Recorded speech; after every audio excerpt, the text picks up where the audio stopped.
This video is called Why Modern SpongeBob Sucks by Patrick CC. I haven't seen it yet, but we'll see if it's any good.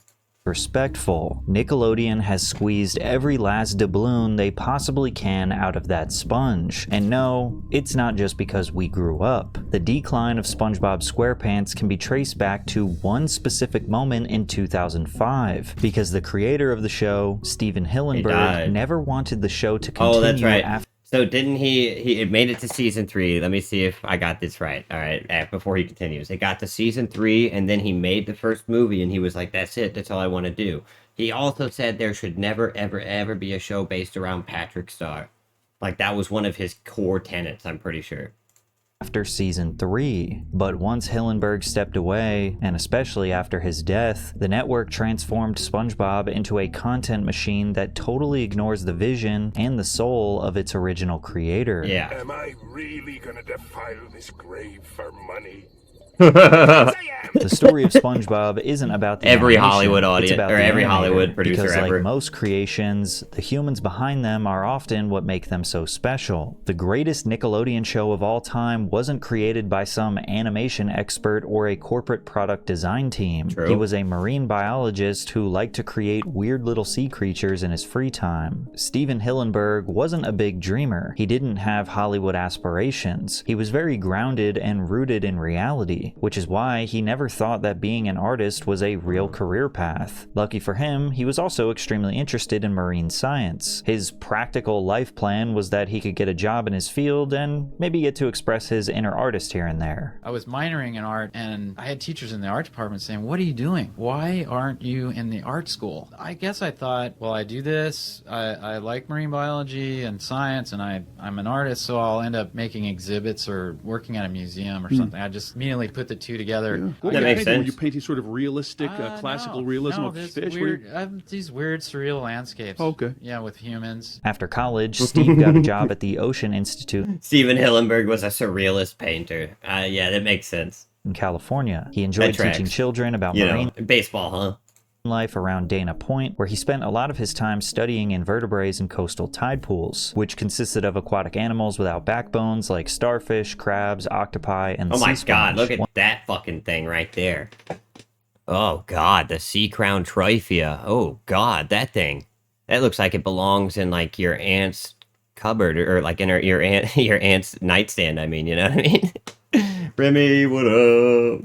One What day, up? Steve's boss How's it asked going? him if he could use his artistic skills to make a comic book project for incoming children. Steve didn't realize it then, but he just casually Bob the made the Sponge. blueprint for one of the most successful cartoons of all time. After that, for years, he contemplated pursuing a career in art. Dog, you know, this is what's the saddest thing about most of these creators that make something truly amazing and something that makes a ton of money too, is that they never really get to enjoy the fruits of their labor most of the time. It seems like most of these artists die right as their thing got famous, so they maybe got like 5 or 10 years of like fame and money, and then they're gone. Because all of his free time went to creating sculptures, drawings, and even films. But he still loved marine science and the consistent, reliable paycheck that came with his job. But then in the early 90s, his work got recognized by Nickelodeon That guy's showrunner got a Joe cool Murray, mullet. who gave Steven a job as an animation director for Rocko's Modern Life at the network. Great While show. working at Nick, one of his co-animators read One of my first dogs was named Rocco. the Intertitle Zone comic he made 5 years earlier and convinced Steve to try to build his own show from it. And then Martin was looking at the intertitle comic that I had, and he said, what are you, crazy? This is your show right here. Steve developed early concepts starting with the main character, Spongebob. Steve loved how resilient Spongebob. sea sponges are. They've done studies where people put them in a blender only for the sea sponge to return to its natural form and stay alive. Oh my he could God. use Spongebob as a flexible character I did that not could know morph that. into crazy shapes, but he felt that it would be funnier if he resembled a kitchen sponge rather than an actual sea sponge. That hence is funny. the square shape. Now Steve wanted this character to be an adult, but to have a childlike innocence, no hate in his heart, and oftentimes no adult logic to prevent him from getting into silly situations. I would say the show is really about life. After they learned Spongebob was already copyrighted, Wait, why did he cut him off there? I would say the show's really about, and then he just starts talking over him. he chose the name SpongeBob SquarePants. And what's incredible is how much every single detail in the show was intentionally inspired by his marine science background. That's awesome. What is he living in a pineapple? Why is he living in a pineapple? And then, first of all, my logic was, it's Hawaiiana. The pineapple in some cultures represents friendship. Like in England, I think you'll see a door knocker. It's all over because that meant welcome. Yeah, it makes sense that he would live in the pineapple, right? I thought, now I could be wrong here, but I thought that the pineapple was a sign for swingers, like a secret symbol basically for swingers to be like, hey, we fuck.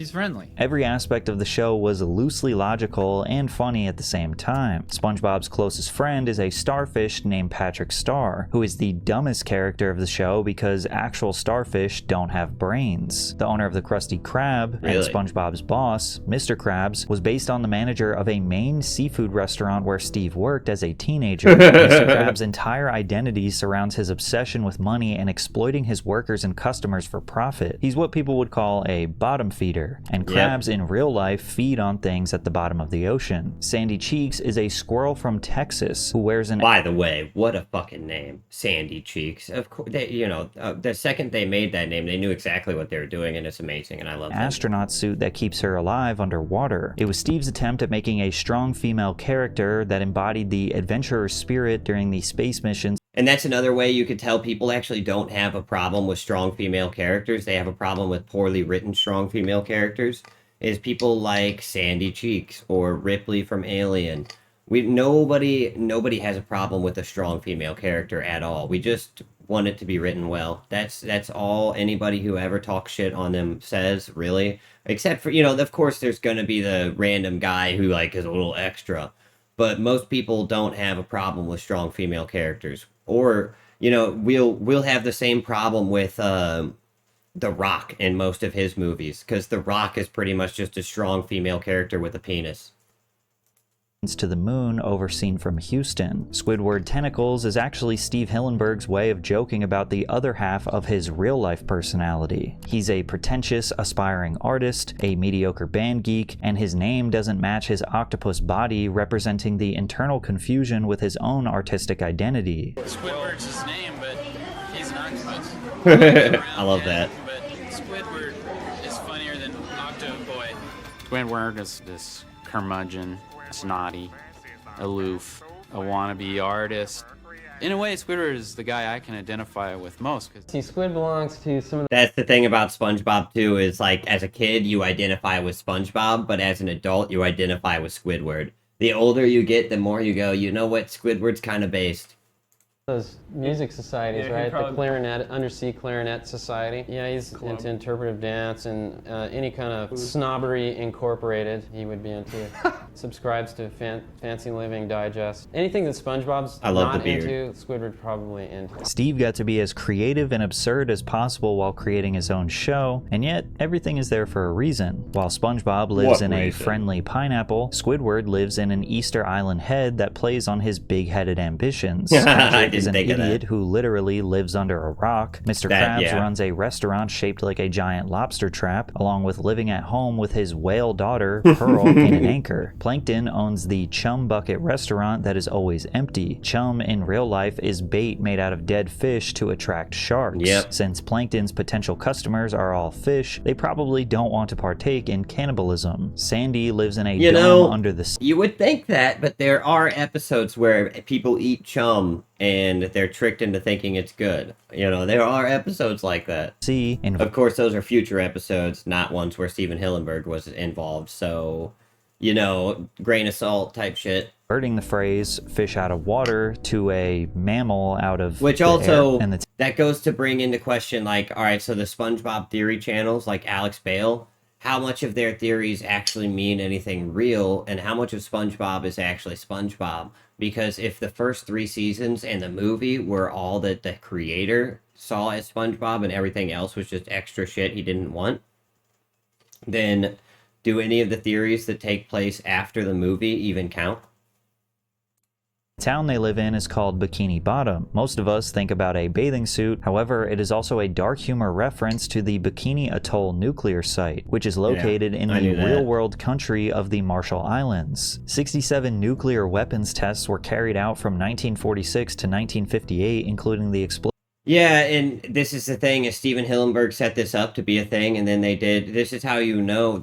This is where it brings into my question of the conspiracy theories that they have, or that whatever you call them, the theories of the show, right?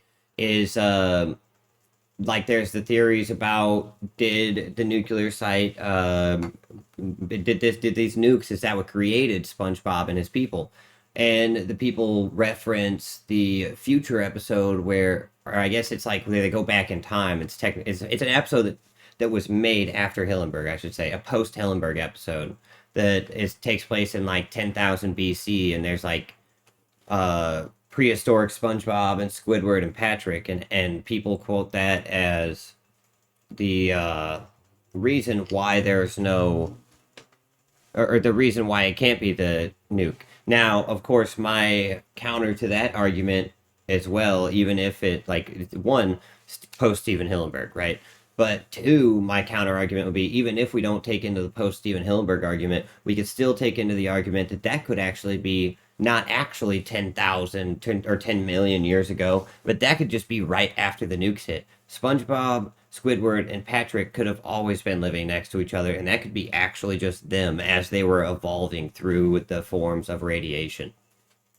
Explosion of the first H-bomb. I personally love this detail because if there were talking sea creatures in a town in the ocean, it probably would have happened after nuclear radiation mutated all the living organisms. All of this is to say that Steve was arguably more of a pure artist than most traditional animators, and it's the loose logic that turns a good cartoon into a great cartoon. And even though Steve wasn't the most confident guy in the world, he knew he had a great idea, and he fought Nickelodeon hard to keep his idea from being destroyed. At the beginning, people give you notes and you have to fight back. It was a new show and no one knows if a new show will work. Fair. Nick had decided it didn't want any. Although it does seem that most of the new shows actually in the beginning have more freedom and in the end. But during the middle, they seem to be taken over most of the time. Like with Adventure Time, for example, it seemed that the middle of the show was kind of subverted a little bit from what the story writers wanted to do, and they had to kind of work around Cartoon Network to get what they wanted to make. And regular show was kind of like the remedy to that, where they just got to make what they wanted the whole time. Any more animal shows and wanted stories with kids. I could be wrong. Like Hey Arnold. They actually wanted to make Arnold Under the Sea and make SpongeBob a child. I said, no, that's not the show. In fact, Hillenburg almost walked out and refused to work with Nickelodeon until they came to a compromise. SpongeBob would go to school like a child, but it would be a boat driving school for young adults taught by a character named Mrs. Puff. And although the fandom now loves Mrs. Puff, this is the harsh reality of working with a corporation. You have to make concessions for the sake of making your bosses and executives happy, which is something that Hillenburg would grow extremely tired of in the coming years. Yeah. But creating the animated world is only half the battle. Yeah, because that's what I mean. When it starts, it's like, yeah, they might give you some notes, but they're kind of just trying to see if it works. But after the first and second season, when they know that it works, that's when they really want to take hold and like try to push their marketing, and it's not even about a message or anything, it's about trying to sell as many things as they can. That's what it really is. Right voice actors to bring these characters to life. He chose Tom Kenny, who voiced Heifer in Rocko's Modern Life, for SpongeBob's voice. Tom later admitted that SpongeBob's high-pitched voice was inspired by a real-life little person who was angry about being typecast as an elf. There was one guy at the audition that was, in a different part of the... Oh, hell no. Yeah. And he was hanging with a couple of his buds. Yeah. And just the most bitter, ticked-off little person in an elf outfit you've ever seen. So this is the only, if it wasn't for the Christmas shit, I wouldn't f***ing work. This is the only time of the year that I f***ing work. It pisses me off. It's like, I'm glad to have it, knock on wood, but motherfucker, it's like... And I was just like, wow. And I told Steve Hillenburg that story. Years go by. Yeah. And I just heard SpongeBob say motherfucker. he remembered that story. I totally even forgotten the story because it was something that happened to you on a day, and then you tell people that you run into that day, and then you kind of forget about it. And he said, remember that guy? So that's kind of where SpongeBob came from, sort of like a munchkin, like a... without the negativity. Tom was the perfect voice for the role, and Hillenburg somehow managed to assemble a ton of underrated voice actors who gave each character an iconic vocal identity. You play Plankton? Kaboom! Larry, the lobster. Hey, I also play Fred. My leg! That's funny. Never! I'm on Team Krabs for life. Team? Ooh, pick me, pick me! We're out of Krabby Patties right now. Well, Plankton, like a reheated Clancy Krabby Brown. Patty, you've been foiled again. That's such a good line. Oh my god. 2 Krabby Patties, extra ketchup, extra mustard, and hold the mayo. Prioritizing the art style over traditional storytelling, filling the cast with bizarre characters, and making the tone intentionally chaotic sounded like a disaster for a new kids show. To Nickelodeon executives, SpongeBob probably looked less like the future of children's television and more like an unmarketable experiment. But Steve didn't care. I was definitely interested in making a world that was different to anything on the air and to what had existed before. It was also to do with my interest in the ocean and background as a marine biologist, and I was conscious of creating something that I wanted to be my own. The SpongeBob SquarePants universe was the result of one guy's deeply personal creative vision, which ironically was about to make these corporate suits filthy rich. In 1999, SpongeBob SquarePants debuted on Nickelodeon and was an instant success. The pilot was called Help One. That's the sad thing about the past, but the hopeful thing about the future, but it's also kind of scary, is that back in the past, these creative people had to make concessions and had to make corporate suits who didn't give a fuck about the creative pursuit rich in the process, or in the pursuit of creating what they really wanted to create. Nowadays, with the internet and all of that stuff, we don't have to worry so much about the suits. So people are actually able to create, and that's why you see things like that movie Obsession that came out, made by that YouTuber, popping off. Wanted, along with 2 other sister episodes or episodes within an episode called Reef Blower and Tea at the Tree Dome. And right away, it was clear that the show wasn't following the traditional rules of another animated series. For starters, Steve chose to introduce Bikini Bottom in a French accent. The reason behind the voice came from a French oceanographer, Jacques Cousteau, who was the first person on TV to inspire Hillenburg to be a marine biologist. Here we see Bikini Bottom, teeming with life. Of one of my favorite creatures, SpongeBob SquarePants. Which, by the way, what a meme. Like, nobody will forget that meme. What up, Agram? What up? Yes, of course he lives in a pineapple, you silly. Watching the video, Why Modern SpongeBob Sucks. And even for an animated show, SpongeBob was surprisingly colorful. The entire landscape was painted in light blues and greens with fine sand and rays of light all over to simulate the feeling of being underwater. But once again, if anything was beautiful or deep, it also came with something absurd to balance it out. Like how the Hawaiian t-shirt flowers in the sky and sand looked like how they were drawn by a little kid, or how buildings in the backgrounds always looked like massive pieces of coral made out of metal. I like that little touch there. Let's see if I can go back to it. Oh, geez, it went back too far. Yeah. So, like, that, the way it's all, like, wobbly and kind of looks poorly drawn makes it look more underwater to me.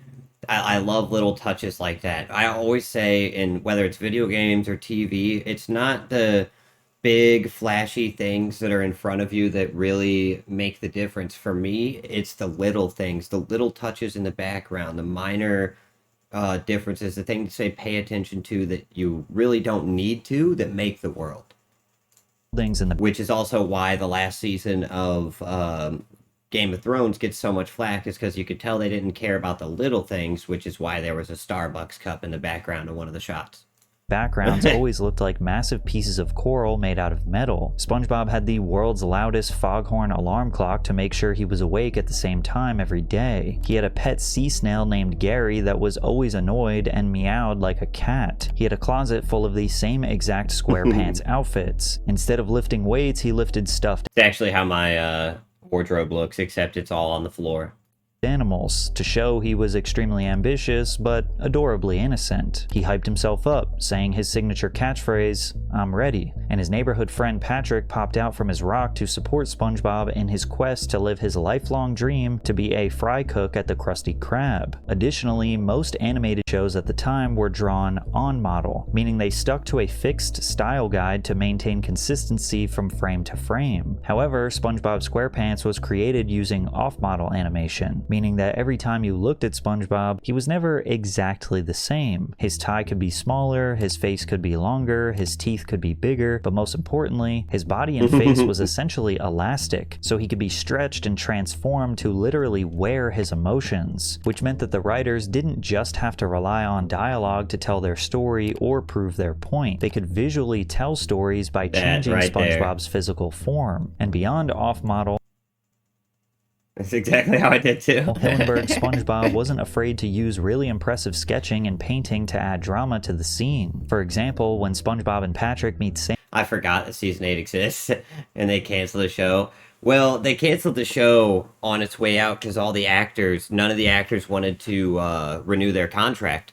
So they all wanted out, and they were like, all right, well, we got to make the final season. Apparently, the truth is they wanted to make 2 more seasons, not just 1. But none of the actors wanted to keep doing it, so they wrapped it up in 1 season. They also didn't have any books to go off of anymore because George R.R. Martin is actually not really that good of a writer.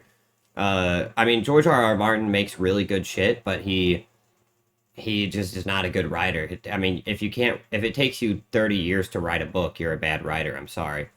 Really, why did they, well, I don't know, I'm sure that there was, like, people who wanted to play something else, or they felt typecast, they felt stuck, there's reasons for all different actors for what they want and stuff.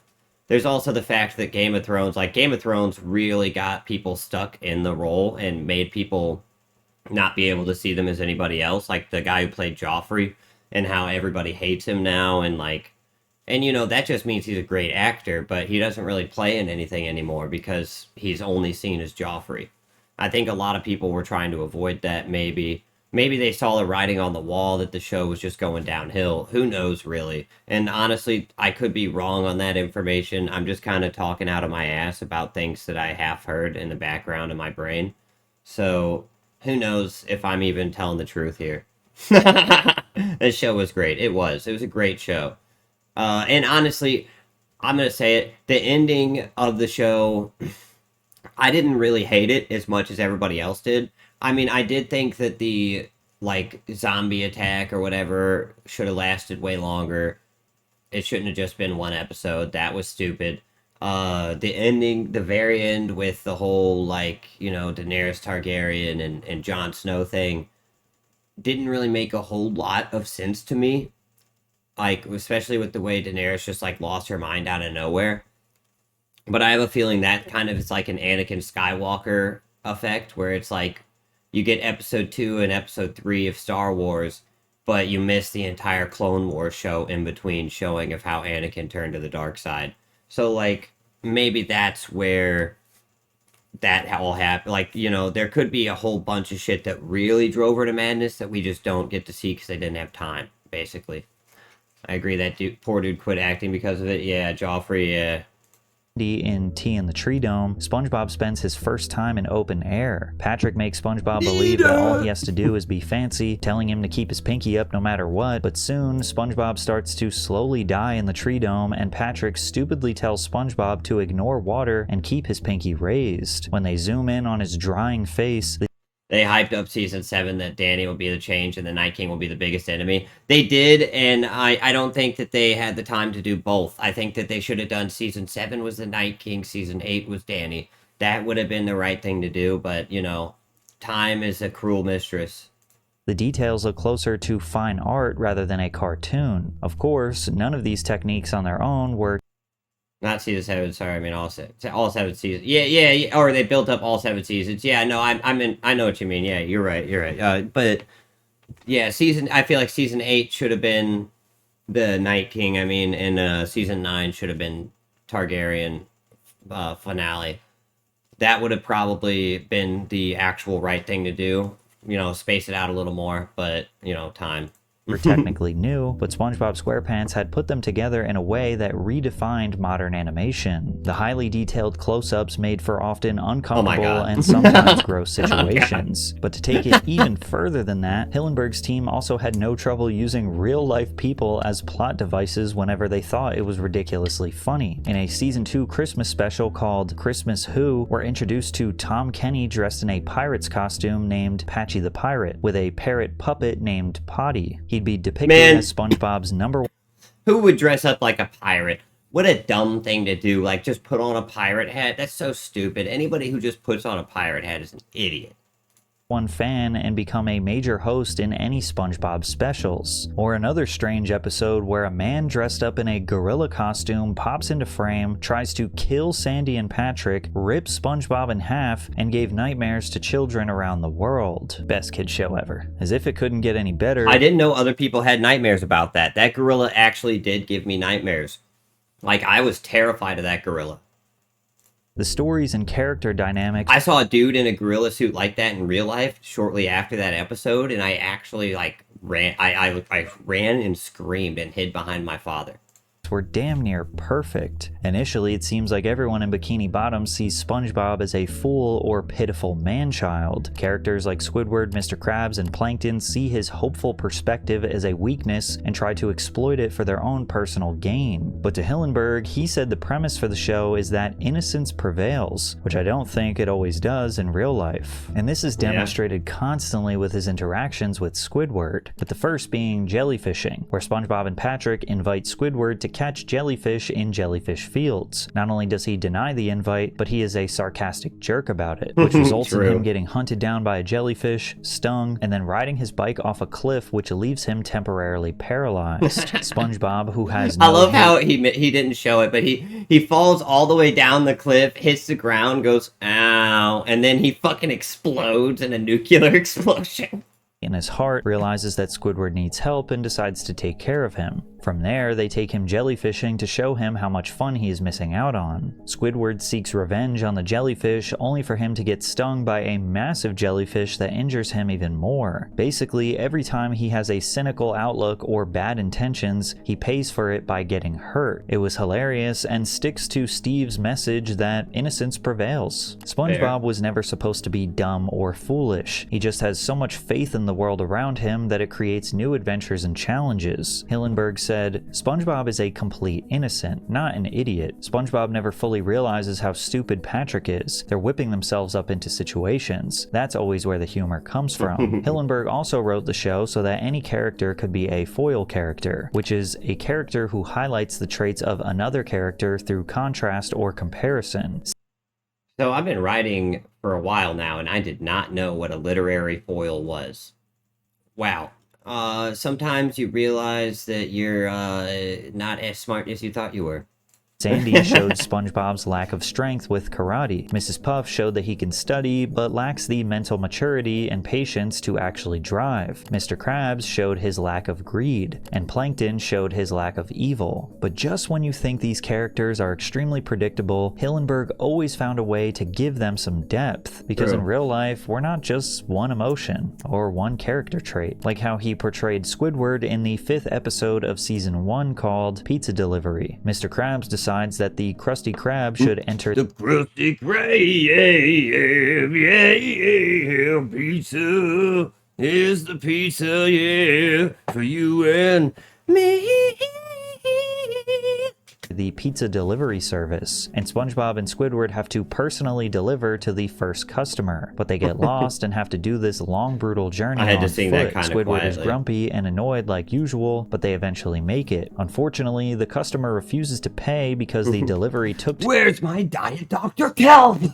too long and they forgot his drink. SpongeBob cries, feeling like a failure, and instead of siding with the customer, Squidward defends SpongeBob, taking the pizza to the ungrateful customer and smashing it into his face. Suddenly, all of us realize that Squidward was one of the most misunderstood characters. Maybe SpongeBob annoyed him all the time, but he wasn't gonna let some jerk disrespect his coworker. It established this kind of older brother, younger brother dynamic where Squidward low-key cares about SpongeBob, but is constantly annoyed by his antics antics to show it. But the greatest part about SpongeBob SquarePants was that the team somehow figured out a way to make this show appeal to kids and their parents. Kids enjoyed the silly physical comedy and songs like the Fun Song or Jellyfish Rave, and adults were able to laugh at the low-key inappropriate jokes that would never exist on kids' TV today. That's it.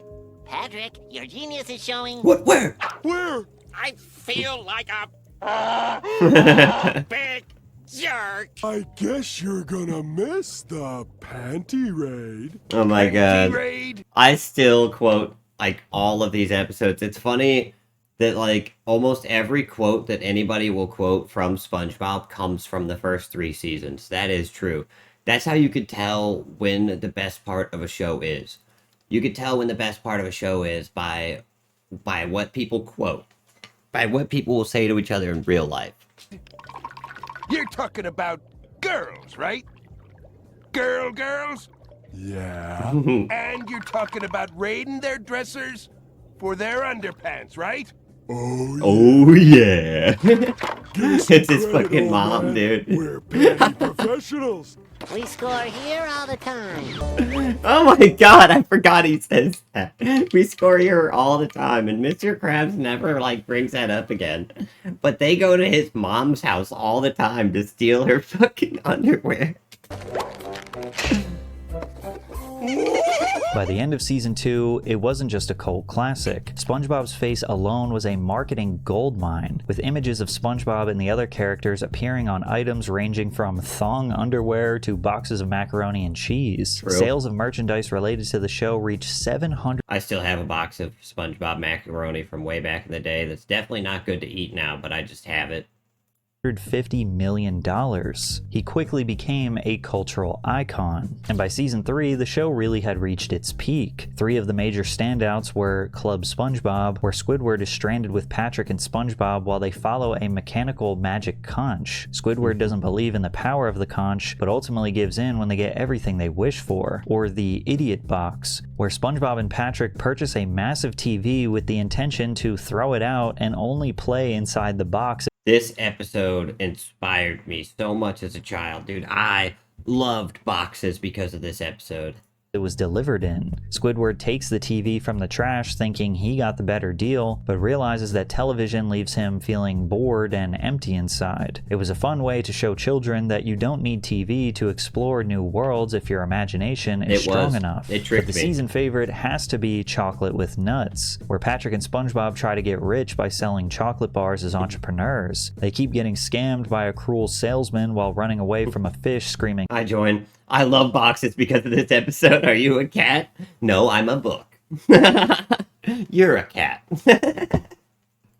chocolate at the top of his lungs, and it's only when they can't run anymore that they realize the maniac is willing to give them a small fortune. Awesome. It was the kind of season that made SpongeBob look like the next Simpsons, but for kids. There was nothing they couldn't do, and it had the potential to never end. But just as SpongeBob was becoming a worldwide phenomenon, Steve Hillenburg wanted it to be done. Dude, and what he said made so much sense, but I think that Steven could have probably got 2 more seasons out of himself if he really wanted to, but I get what he was coming from because he didn't want the show to become a parody of itself, which ironically it did end up doing. And he also, I know this, he said specifically he did not want a Patrick Star show. He said we cannot make a show based on Patrick. That is out of the question. We cannot do it, which they did, and because he's passed away now. Corporations and all that. I definitely need a break, Hillenburg told The Times. I want to try something new. I think the network wants to make a SpongeBob movie. I also want to make a movie. I wouldn't want to try and work on the series concurrently with the film. At that point, Steve was gearing up for the SpongeBob movie to be the conclusion of the show, and everyone started losing their damn minds. A longtime crew member, Kenny Pittenger, said, many people were astonished when SpongeBob ended after the 3rd season. It's at the height of its popularity, but it's so funny. Aren't you guys getting great ratings? Has Steve gone crazy? Steve had several reasons for ending it when he did, but even though I don't know any of the specifics, the movie undoubtedly factored into his decision. Steve said he was going to end the show after the 3rd season so the show wouldn't jump the shark. The show was a cash cow for the station that it couldn't afford to. Steve was able to leave and still gets a cut of the merchandising, so I'm happy for him. Hillenburg always approached this show as an artist with a story to tell. See, that's the sad thing, though, is that these artists who have a story to tell, they have something to say, and they know they have a clear ending in sight.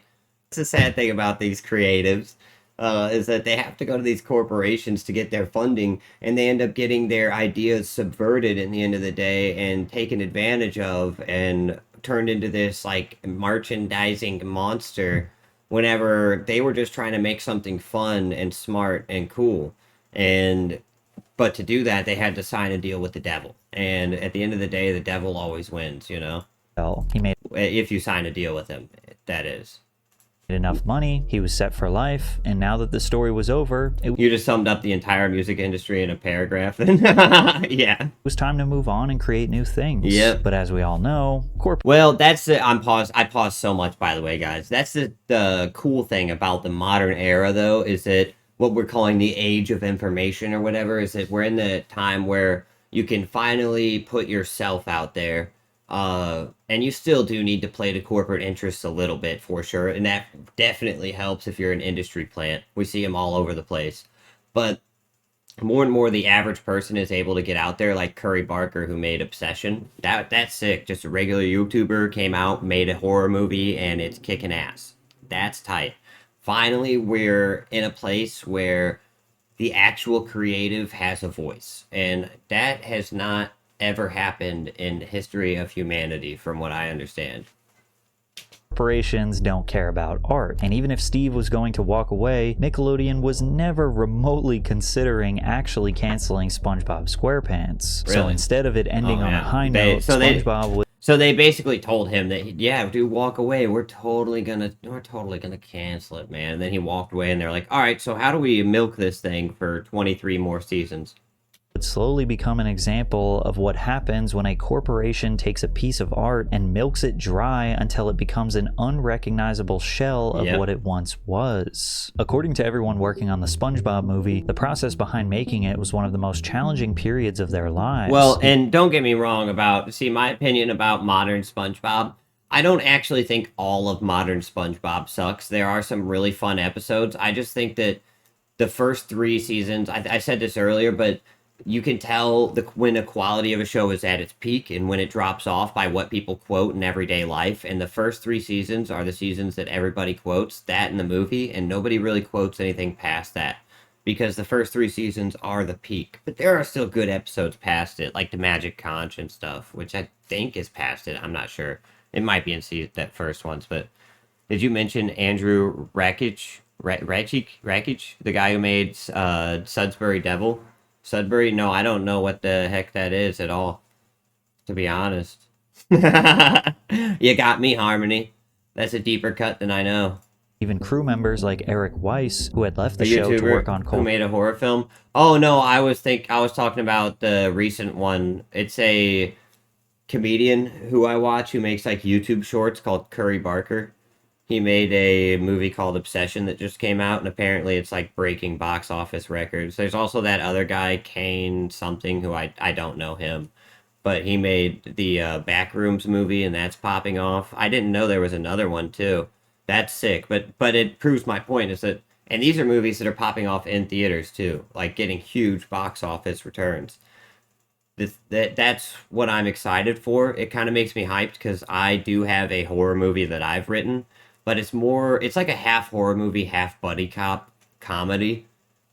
So, not buddy, I mean, it's buddy cop in the way it's written, but it's not about cops at all. In a way, I don't know. But it's hard to describe. So, that gives me hope that one day I'll be able to make my movie, honestly. Yeah, this guy's film kind of flopped, but it was genuinely amazing. Damn. Yeah, but he, that could be like... with the Google cloud gaming that they tried to do, literally like a year and a half before the world was ready. There's always these things where people come out with stuff early and they just do it just a little too early. The Sega Dreamcast had online gaming, but it was too early. Nobody was going to play. Actually, funny enough, the Sega Genesis had online gaming, if you guys didn't know that.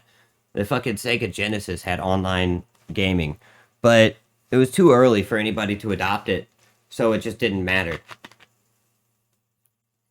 Yeah. all the industry seems like the best way to get into the industry these days as a writer director. Yeah, what the fuck? I didn't know that. Yeah, yeah. The Sega Genesis had like connector that you could connect it to the internet. I can't remember. I think it might have been Japan only that had access to it.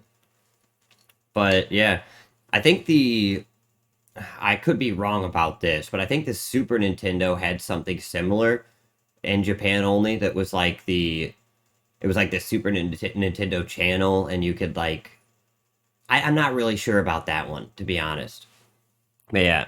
Classics like Samurai Jack and Danny Phantom returned to make sure it was a success. All the industry, you just summed up all the industry's algorithm. Yeah, true.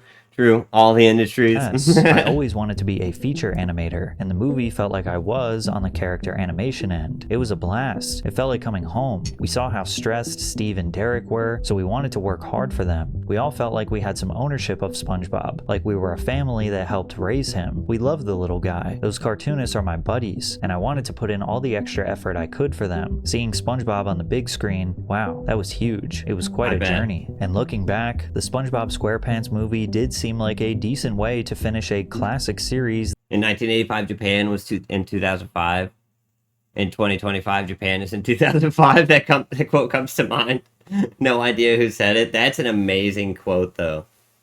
But in 1985, so Japan had a giant economic boom due to their electronics and stuff. And so Japan actually started expanding and going out to all these other towns around where they were like usually living in the big cities, and they started building up these giant cities. And but then the economy shrunk down to its normal size again. They expanded too fast. They didn't see the bubble coming. And now these cities are like, some of these cities are fully abandoned and like being grown over and stuff now, and people are moved back to the more central areas. It's cool, but weird. I mean, it's bad and cool at the same time, crazy to see. It's pretty wild. Yeah. That showed experimental kids animation at its peak. SpongeBob became the manager of the Krusty Krab 2. He won the respect of his peers as a young adult while still embracing his inner childlike creativity, and Plankton was sent to prison for his countless crimes. And even better, the movie included all of the classic devices that made the show so special, with live-action cameos, songs, and adult jokes that made it feel more like where is it? Special, with live-action cameos, songs. That guitar. So I will know that I have succeeded in my life whenever I can get a one-to-one replica of that guitar. They have an example of it in real life in that movie. You know, they show real life hands playing on it. Once I have that guitar, I'm gonna cover this song, and that's gonna be my face reveal. I'm gonna do an entire video. I love the Goofy Goober Rock song. As a kid, I memorized it. Like when the movie first came out, I memorized this song word for word. I loved every bit of it. I like danced around to it and shit as a kid with my guitar. I've been playing guitar for years. But I know this song. I know exactly how to play it. I know exactly how to sing it. I know exactly how to, the choreography. I'm going to put myself in the outfit. I'm going to be pulled up on a wire and everything. That will be my actual real face reveal. Whenever that eventually happens, years from now. Songs and adult jokes that made it feel more like the longest episode ever rather than a film. She's Birdie, SpongeBob. Here, take this. What's in here? It's a magical bag of winds. I stole them from You're hot. But again, Nickelodeon had no intentions on ending the show, and it seemed like that's how it's. So my buddy, whenever we met who is now my ex, my daughter's mother, whenever we met her at the same time, pretty much, he called dibs on her, is what he said when we first saw her. And then he walked up to her, and that's exactly what he did in that exact way. He sounds like Patrick kind of too. He walked up to her and he went, "You're hot." Like they were low-key grooming animator Paul Tibbett to be the next Steve Hillenburg. Paul said, I was right. Of course, the Reed doesn't play dibs. All right. wrapping up on the movie, and the network wanted to do more shows. Steve said, "No, I want to finish the movie," and he wasn't even sure if he wanted to go back to the show. He felt he'd done what he set out to accomplish, and he wanted to take a step back and try something different. I had sort of been training to take over the job. After we finished writing the last season, they kept me around because they had a couple of things in mind. Originally, they were going to do a couple of specials after the third season. I was shadowing Steve and Derek, and I got to go to a lot of the records and editing sessions, so I'd been training to do that job, not knowing it would be for Spongebob. They just wanted to keep me around in case something popped up. But when we were working on the movie, they came in one day and said, "We want to make more episodes, but Steve doesn't want to." And I said, "I'll do it." They came back the next day and said, "Are you serious?" I said, "Sure." It was just being in the right place at the right time. What a piece of shit.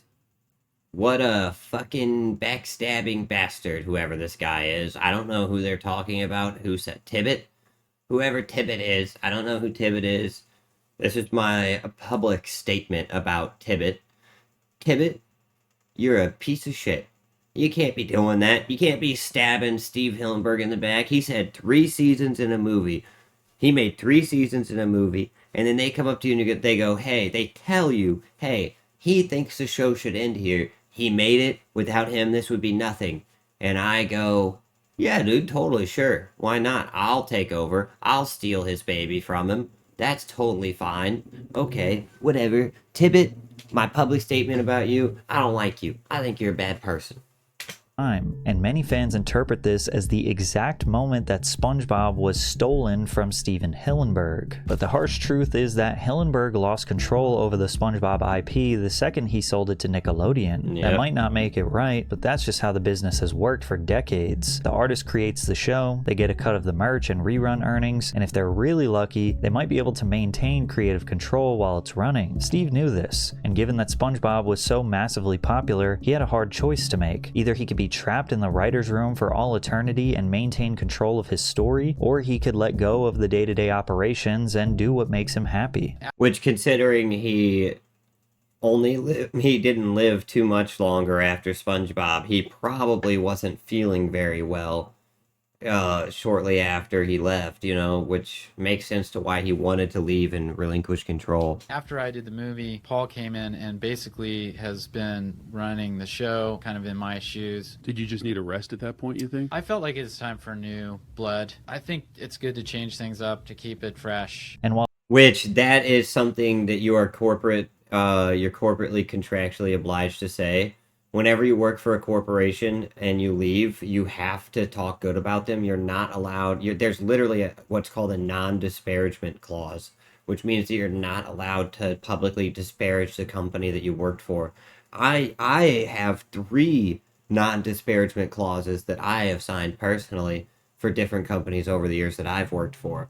So I can't specifically name the companies that I've worked for after I've left and talk shit about them, even though I was a nobody. Imagine Steven Hillenburg. While Steve would remain as an executive producer of the show after season 3, his role went from being the guy making sure that every single aspect of the show was perfect to someone who just kind of oversees and gives his opinion after the episodes are complete, and the team can consider his thoughts if they want to, but realistically they don't have to listen to him. And Steve's absence from the day-to-day grind was extremely noticeable as soon as season 4 aired. The downfall of SpongeBob SquarePants had officially begun. At its best, SpongeBob Season 4 was rated a point or 2 lower than every episode from Seasons 1 through 3. At its worst, it was getting massacred by a disappointed fan base that felt that the spirit of the original SpongeBob was fading away. I mean, you can't really quote a post from 3 years ago on Reddit or Tumblr or whatever this is, and say that this is how the people of the time felt. I mean, that's not really a fair analysis there. That's looking back. Away. The only halfway decent episodes, in my opinion, were Krusty Towers, where Mr. Krabs turns the Krusty Krab into a hotel, and Skill Crane, where Squidward gets addicted to winning a prize from a claw machine. But even still, the captivating storytelling was missing. It felt boring, and this only spiraled out of control in later seasons, where a lot of fans... I don't know, I still think there were some really good episodes like that, Karate Island, whenever Sandy has to go, and it's like the Bruce Lee parody. There were some really funny and good episodes past the Hillenburg era, but the thing is it wasn't. There was nothing truly at the same level as the Hillenburg era, and there was nothing that like it wasn't as good. It was never as good, that's for sure. But there are still some redeemable episodes. I will give them that. There are some good episodes, like 2 or 3 per season, instead of every episode being amazing. Felt like it wasn't even the same show Well. anymore, but more like a knockoff that took its place and destroyed the characters. Over the next 10 years, the SpongeBob writers reduced the characters significantly through a process called Flanderization. It was originally named after Ned Flanders from The Simpsons, who was originally depicted as a friendly, generous Christian neighbor and a model father, husband, and citizen, making him a contrast to Homer Simpson. As seasons progressed, however, he became excessively religious to the point where he eventually embodied almost every negative stereotype of the God-fearing, Bible-thumping American Christian evangelist. And it applies to any character. It's the act of taking a single, often minor action or trait of a character within a work and exaggerating it more and more over time until it completely consumes the character. This got so bad that SpongeBob fans refer to season 6 through 9 as the Dark Era. For Squidward, the complaints mainly stemmed from what is referred to as Squidward torture. In early episodes, Squidward would be a jerk, which led to him getting a deserved and silly punishment. What changed is that he would start getting unfairly treated or, at worst, tortured for seemingly no reason. In Choir Boys, Squidward desperately wants to perform at a concert, only for SpongeBob's non-stop screaming to literally destroy his throat and ruin the opportunity entirely. In Boating Buddies, Squidward gets trapped spending the day with SpongeBob, leading to him being falsely arrested and publicly embarrassed despite doing almost nothing wrong. Squid's visit takes it even further, with Squidward finally escaping SpongeBob, only to discover SpongeBob has secretly recreated his entire house inside his Oh my god, but he stole Squidward's entire inside of his house to do it. That's right. His own home, turning the episode into something that feels like a genuinely unsettling Black Mirror episode instead of silly and funny. Episodes like Slide Whistle Stooges and Giant Squidward kept pushing this same formula. Squidward wasn't really a flawed, misunderstood character getting comedic payback anymore. He was just plain miserable and being tortured for it. And over time, that subtle shift completely changed the tone of the show, leading to this extremely dark joke. I can't seem to get happy. Oh my god. Maybe this will help.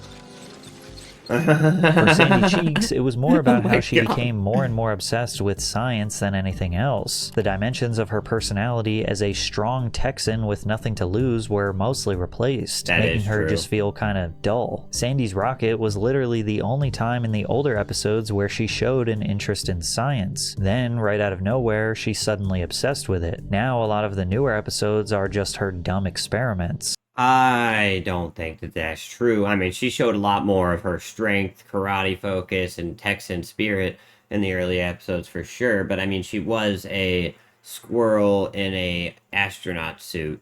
You know, she was smart in the earlier episodes. So that I don't know. I mean, she wasn't obsessed with science, so it is true, but it's not entirely true. But what they did to Patrick Star could be the worst of them all. He's always been a dumb sidekick for SpongeBob, but he never did anything with the intention to harm people. True. Hey, Patrick, are you angry too? Yeah. What's the I can't see my own forehead. During the Dark Era, they made him insufferably dumb. No charm at all, just one brain cell. Like in The Splinter, where SpongeBob gets a splinter in his thumb and calls Dr. Patrick, whose office is in the Krusty Krab dumpster. Patrick then starts the exam by chewing on SpongeBob's foot, and then he gets mad when SpongeBob says... By the way, that's such a fucking weird Nickelodeon thing to do.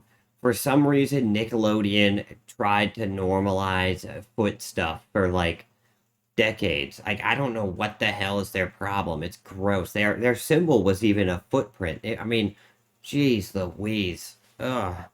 That's not helping. From there, instead of trying to pull the little piece of wood out, Patrick decides to hammer the splinter deeper into SpongeBob's thumb and then rubs garbage all over it to reduce the swelling. horrifying. Like, at this point, this isn't even just Patrick being dumb. Like, it almost seems like he's just intentionally trying to cause harm. The writing here is so lazy that it goes beyond dumb. It's just nonsensical. Doctors' offices are supposed to be clean, so they put Patrick in a dumpster. You're supposed to sterile so they don't get an infection, and he puts garbage all over it. Just making Patrick do the opposite of what he's supposed to do is nonsensical. There's no charm. Like, he used to have this charm to his dumbness. Like, in a way, Patrick was so dumb that you almost thought he was onto something. Oh, if only I knew how to work this thing. Wumbo. Let me take a look at it. You know what the problem is? What? You got it set to M for Minnie, when it should be set to W for Wumbo. And as if the new writing wasn't bad enough, Patrick from here was often depicted as extremely selfish, cruel, and weirdly aggressive towards SpongeBob. And I mean, that was an episode that from like the first season, so that he just showed him throwing that guy. Episodes. In Yours, Mine, and Mine, Patrick is particularly insufferable as he tries to force SpongeBob to share his toy with him. Hey, Patrick, have you met my new toy? I feel like right now, like, I get what he's saying, right? There is a certain truth to it. But I feel like he is pulling specific examples while keeping others out with this. Like, there's the episode in the early seasons, I can't remember exactly what season it is, but where SpongeBob and Patrick take in the clam as a baby, as their own, like, surrogate child. And Patrick treats SpongeBob like a piece, like he's a piece of shit. He treats him like he's an absent father or whatever. I gotta do my job, and his job is watching TV shows and eating ice cream. Like, it's, I don't know, I understand what he's saying, but it's not like Patrick has never, like, been an asshole to SpongeBob or gone out of his way to take advantage of him in the Hillenburg era. He did. He still did then. Toy? Don't you mean our new toy? Our new toy? It came from the meal that we're sharing. Sharing? Remember, sharing is the most wonderful feeling in the world, like dancing with a magical seahorse through an enchanted kelp garden. Remember those words, SpongeBob? I didn't say that, but I guess we can share, pal. And in Stuck in the Ringer, SpongeBob gets trapped in a towel wringer so he can't move his arms, hands, or even swallow his food. Instead of trying to efficiently help him out, the writers again make Patrick do the opposite thing that he should do, and he decides to glue SpongeBob to the wringer, thinking it will fix it, but it traps SpongeBob even more. From there, Patrick decides to take SpongeBob to the carnival while he has an amazing time, and SpongeBob has to sit there and watch how much fun he is having without him. Again, Patrick is always been kind of a selfish, stupid guy who thinks that, like, Patrick would think that taking your friend out to watch you have fun would be a fun time for them. More than even them having fun, it'd be more fun for them to watch you have fun. So, Patrick, I don't know, I get the point he's trying to make, but I don't feel like he's using the right examples or the right episodes. I feel like he needs to keep these caveats in mind, these other things. I don't know. He's trying to make a good video, so I get it. But at the same time, there's a lot of stuff that he's just leaving out. So the problem with the long-term show is that, let's say a 7-year show is a lot. For sure. I mean, the good thing about an animated show, though, is that the actors themselves may age, but the characters don't have to age at the same rate if you don't want them to. And there's a lot of stuff that you can do to advance the story without changing the character, you know, and people can change, grow, and update their jokes and stuff. True, and that's the same truth for characters too, is they can grow and change, but it needs to be sensible. It needs to be like it can't be a parody of the character of what they used to be. Growth and change will change a character into something better than they were or worse than they were, but the writing still has to be good. If you just make a character a parody of their worst aspects or a parody of their best aspects or a parody of their funniest aspects, like just pulling those out and just making them a caricature in a way, then that takes away the soul from telling a story. So that does exist, but the thing is, for like a 7-year show, a 20-year show even, you can still, if you have one guy with one vision and his things are changed, his mind is changing all the time, it could still be his show.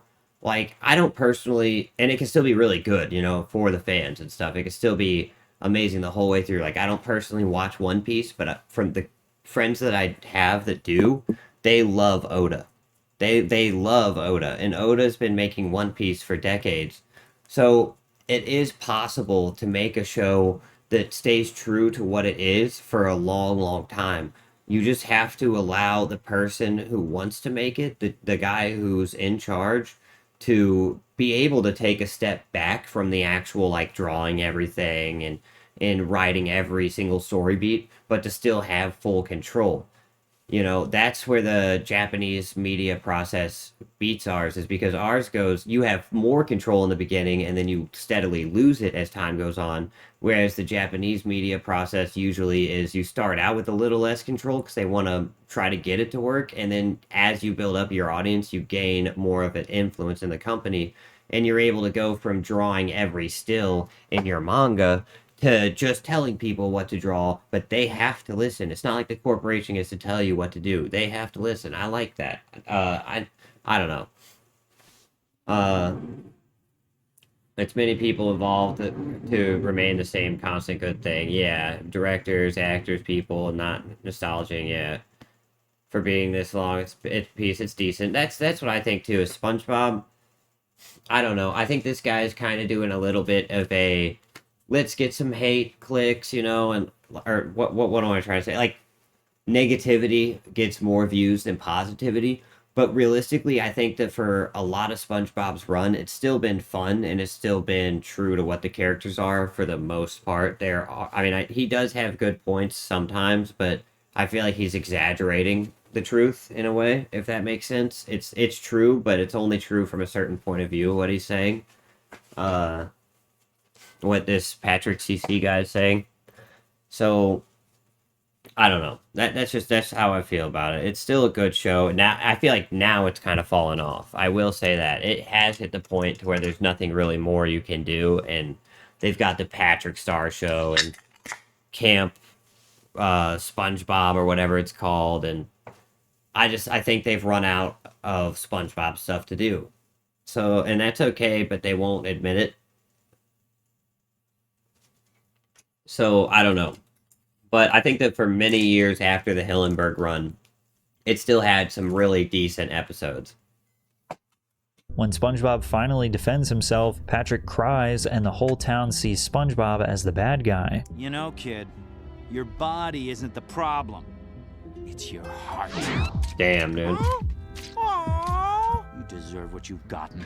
Come on, we're out of here. SpongeBob then falls into a deep depression and Patrick comes over, cries again, and his tears melt the glue which allows SpongeBob to break free. And then they literally make SpongeBob say the lesson to be learned from this story in the end. I guess crying does solve your problems after all. Not only is this terrible, nonsensical, and not even remotely funny, I've never seen them have to explain. What is dog? What the fuck does he mean? Alright, maybe I'm a child, maybe I'm a dummy, but I literally just laughed out loud at that joke. What does he mean it's not funny?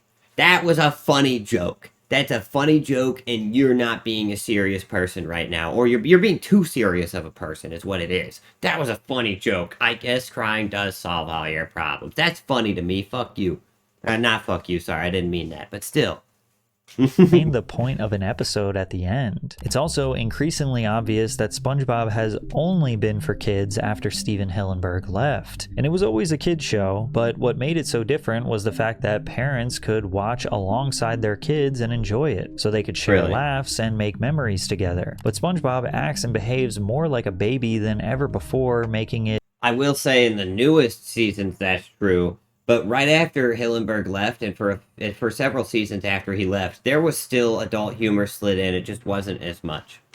unwatchable for adults. The characters don't feel like adults anymore. In the original show, while SpongeBob was childish, he never felt like a kid. He just felt like an optimistic adult with childish hobbies. But now, everyone just feels like a kid in an adult's body. But in the newer seasons, he just cries over stupid reasons. Breaking a spatula, tripping over his toe, ripping his favorite shirt, while several others just like it are hanging right behind it. Honestly, I cannot with the stupidity of modern SpongeBob. And most people's rebuttal is, bro, you're just getting older. But the crazy SpongeBob has always acted like a child who gets upset over little things.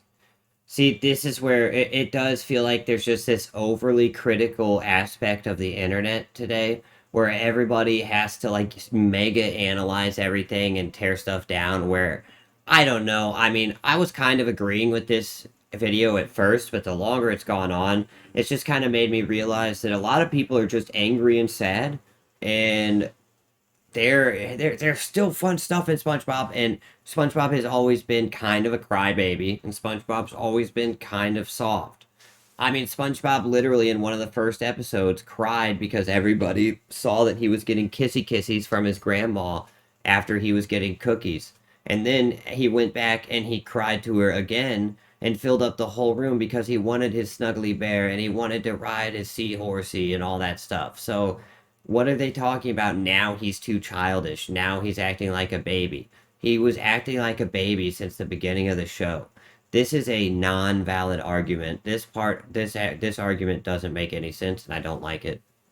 Crazy part is, this all started way back in seasons 4 and 5. A lot of us were still little kids at that time. I remember being like 9 or 10 and thinking these episodes just felt different, and now I'm just reanalyzing as an adult. A Sponge is soft and programmed primarily aimed at A Sponge is soft and programmed primarily aimed at kids is childish sometimes. Shocking. Yeah, exactly. It's like, oh no, the soft sponge is acting soft and childish. Oh no. It's like, yeah, this is just so stupid to me. It's people just wanting to be angry about something. It's people just wanting to say something sucks. And like, I will agree that the newest seasons of SpongeBob, the new shows, do suck, and they've kind of shat on Hillenburg's story and everything. But the early, like, post Hillenburg seasons were still all right. They weren't that great, but they were all right. Personally, I'm not into SpongeBob, but I totally get why people are. Yeah, I mean, and that's fine. I mean, not everybody's gonna like the show, but for me, it's one of the top cartoons, and or at least the early seasons are. I don't know. I feel like people are just too critical. And seeing I was right, but it wasn't just the writing that negatively impacted this iconic show.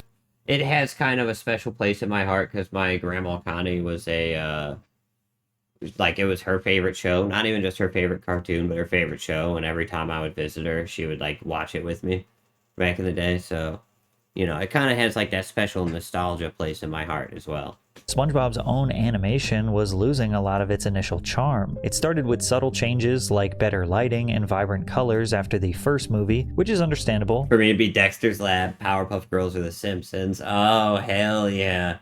Hell yes. Dexter's Lab, Powerpuff Girls were sick shows. I really, really liked it. In the newer end of shows, one of my favorite new cartoons is the Regular Show. If you haven't watched it, it's really fucking fun. But for old shows back then, it's hard to pick a favorite because there's so many good ones that came out. But if I had to, it'd probably be Rocko's Modern Life. Honestly. Like, I know that's like probably a basic take, but I just love Rocko's Modern Life. Ogrim never watched a full episode of SpongeBob. Wow, okay, dang, okay, I got a bunch of SpongeBob haters in here. No, I'm kidding. Even newer Simpsons I enjoy. Like, it isn't on par, but it takes me back still. Yeah, nothing tops Futurama, though. Oh, Futurama is good. Although I will say the new seasons of Futurama kind of screwed the pooch. Like, when they did the reboot, I feel like they went way too sappy and emotional, and they were trying to really draw into people's like emotional roots and stuff, whereas the episodes for Futurama before the reboot were just kind of fun, and they did have emotional parts, but they weren't all emotional. I tried to watch the reboot of Futurama, and I was just like, man, this just makes me like feel stuff, and I'm not trying to feel stuff, I'm trying to laugh, you know. It was never popular in this zone. SpongeBob wasn't. I see. SpongeBob I just never saw as a kid, though, so it never hit me, basically. I mean, I am talking to people who aren't American right now, so that it does make sense. It's us Euros usually skipped over it, to be fair. Not a hater, never watched it. Yeah, that's fair. I mean, for me, it's like kind of a cultural touchstone of, of America, you know what I mean? They have to keep up with the times, but in 2015, when Hillenburg and Nickelodeon released SpongeBob Sponge Out of Water, the visual identity of the main show was essentially dead and replaced with something else. They switched to... So my kid is a big SpongeBob fan, and like, of the first seasons, she loves the first seasons too. She loved this movie. She absolutely loved this movie. And I watched it with her. It was all right. It wasn't horrible. I just think the hate it's too strong with this one. SpongeBob was all right for a while. 1080i high-definition animation. It wasn't even close to the gritty, imperfect, experimental animation that attracted many of us to the series in the first place. Everything was smoothed out, glossy, and in some cases looked completely three-dimensional. That, by the way, is because they use computers to make stuff, and it's actually cheaper to make stuff look like that than it is to make it look more hand-drawn. It's just a way for them to make money easier while not making the animation look like shit. Back in the day, like X-Men, they got the first 3 seasons or whatever of X-Men that were really well animated and stuff, and then they shipped it off to some place that didn't give a shit about it, and the animation turned horrible. That's what they used to do back in the day. So now, at least, whenever they're still trying to farm out the IP, they at least give us this glossy animation instead of just shitty, horrible animation that barely moves, you know? Damn, Ogram, you never watched The Simpsons either? Damn. And while they still used SpongeBob's elasticity and Bikini Bottom's crazy characters for comedic purposes, it felt like it was all to make up for lazy writing. No depth, no good character arcs, just introducing new, random, exotic... No depth.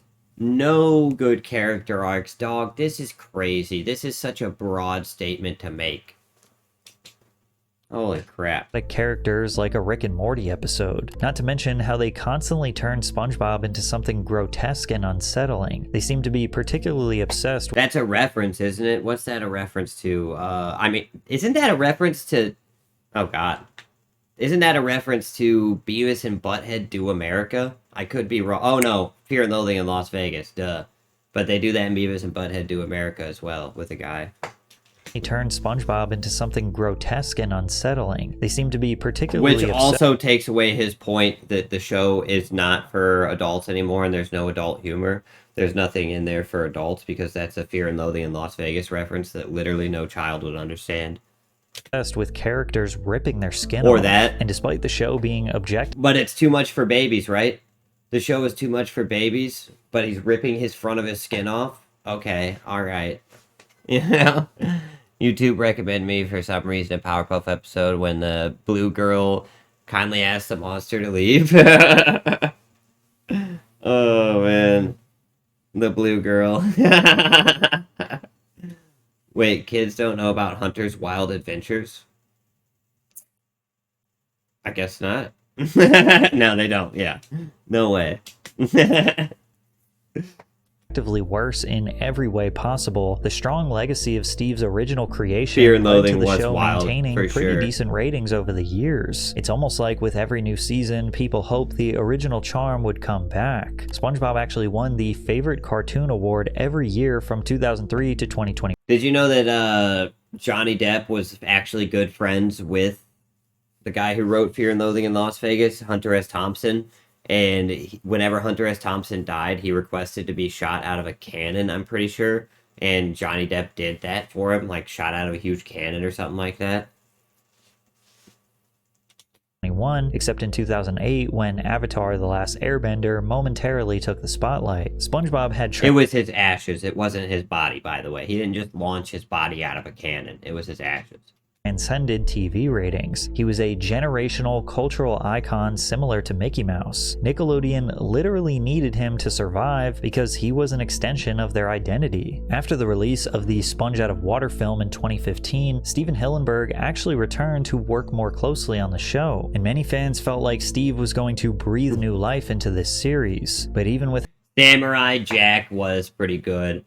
I did really love Samurai Jack as a kid. It was badass. Oh my god. He just always, the way he just, like, that was one of the shows that got me into anime, honestly.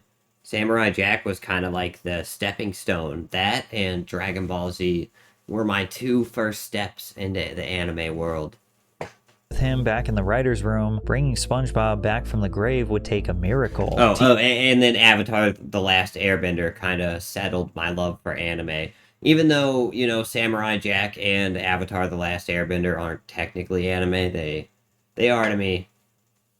They are to me, god damn it. TV as a whole was phasing out as social media took over, and tragically, Steven Hillenburg did not have much time left. In a formal statement to fans in 2017, Steve wrote, "I wanted people to hear directly from me that I have been diagnosed with ALS. Anyone who knows me knows I will continue to work on SpongeBob SquarePants and my other passions for as long as I am able. My family and I are grateful for the outpouring of love and support. We ask that our sincere request for privacy be honored during this time. For those unfamiliar with ALS, the disease leads to muscle weakness and gets worse over time. ALS often begins with muscle twitching and weakness." That anime is still anime, even if it isn't Japanese anime. True.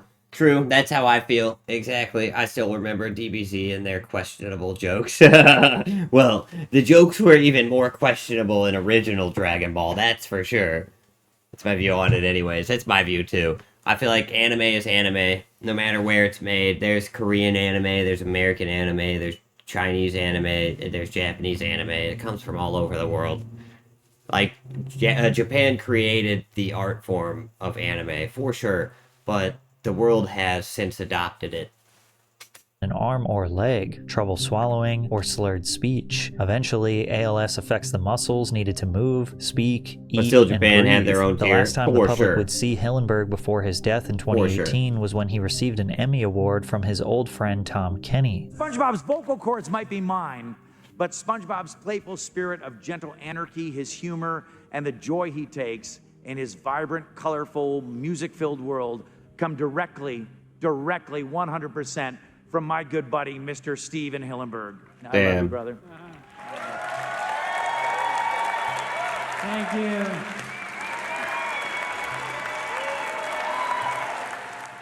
Steven Hillenburg ultimately passed away peacefully in his home in November of 2018. That's so and sad. After his death, there was a constant discussion about what Steve would have wanted for the future of SpongeBob SquarePants, because less than 3... So that is that's what I'm saying. The post-Hillenburg era of past the movie, it was still all right, but that's because he was still around. Once he passed away, I feel like this is the moment where the show really just took a deep dive downhill, because they didn't have the original voice to kind of at least steer them in the right direction anymore. 3 months after his death, Nickelodeon announced that they were developing spin-off projects for SpongeBob SquarePants characters for the first time ever. Immediately, fans were suspicious as Hillenburg discussed his reluctance towards spin-offs in 2009. He said, "The show is about SpongeBob. He's the core element, and it's about how he relates to the other characters. Patrick by himself might be a bit too much, so I don't see any spin-offs." Camp Coral was announced in June of 2019, which was immediately met with extreme backlash. The updated show was CG animated, and it followed the adventures of SpongeBob and his friends as... Which also doesn't make any sense for Sandy to be here. I mean, I know they did the whole time travel thing at the end where Sandy shows up, spoilers or whatever. Sandy shows up and tells young Sandy that she sent her back in time to stop Plankton from finding the Krabby Patty formula or something. But it does do significant damage to the lore, and I don't like when people don't respect lore. No matter what we're talking about, no matter what franchise it is, you should respect the lore always. Whether it's a kid's show, or whether it's Star Wars, or Star Trek, or Lord of the Rings, or whatever it is, it should always respect the lore first and foremost before anything. As 10-year-old kids. The show completely backpedals on whatever remained of the original plot of SpongeBob, and pretends like SpongeBob knew all of these characters since he was a child. Even Paul Tibbitt posted a tweet confronting the staff on the project, arguing that this was all for the sake of greed. Sorry, Paul Tibbitt. Alright, never mind. Paul Tibbitt, I love you. I apologize for everything I said about you back in the earlier 30 minutes ago in the video. Paul Tibbitt's the man. He actually had Hillenburg's back, and he probably took the job because he knew that anybody else would fuck it up way worse if they took over. Sorry, Paul Tibbet. Going back on what I said 30 minutes ago, you're actually pretty cool.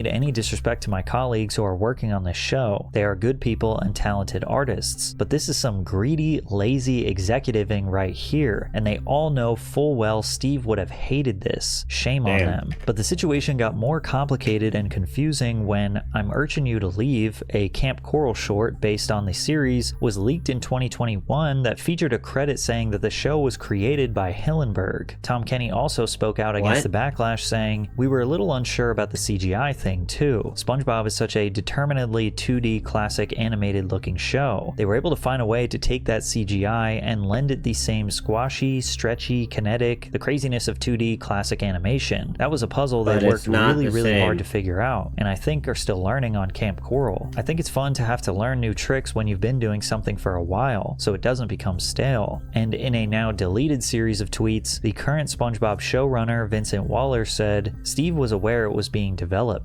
Sadly, he did not get to see it complete." Okay, so Vincent Waller, this is the guy that is the piece of shit then. Vincent Waller is the piece of shit, not Paul Tibbet. Alright, so now I'm getting the full picture here. The only series that is absolutely top tier and it's not from Japan is Arcane.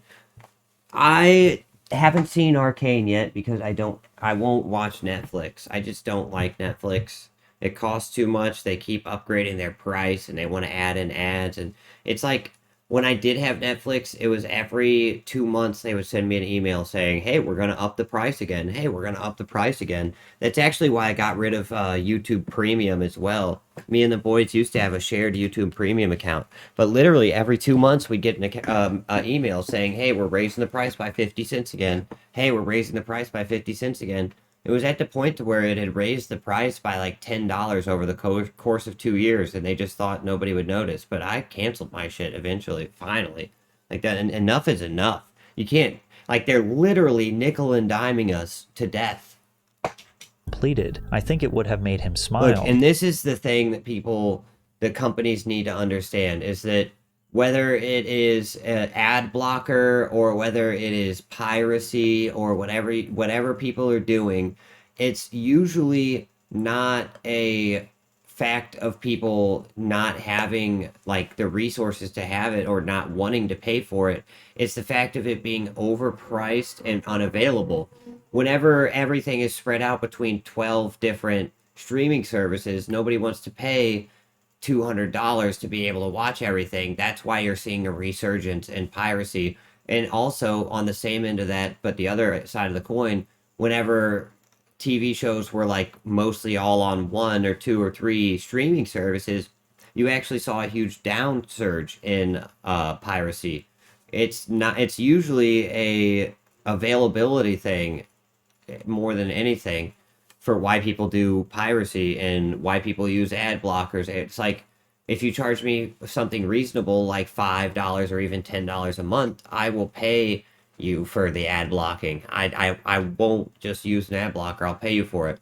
But once you charge me $20 for it, and not me, but somebody else who's not me, would probably use an ad blocker. You know what I mean? That's what I'm saying.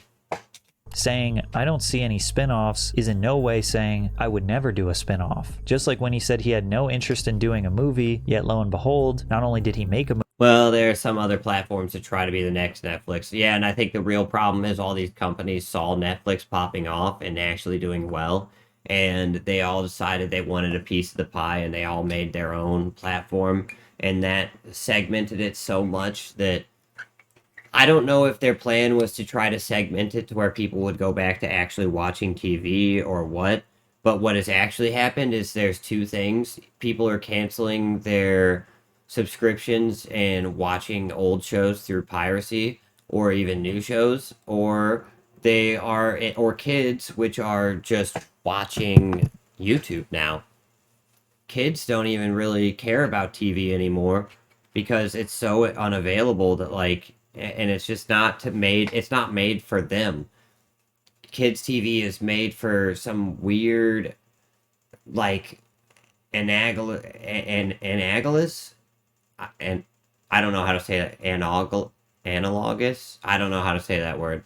But anyways, it's made for like some weird group that doesn't exist of like everybody, instead of making like shows for these people, shows for these people, shows for kids who want monster trucks, shows for kids who want doctor playtime, you know, and like I don't know. I feel like too many shows are made for too big of an audience now.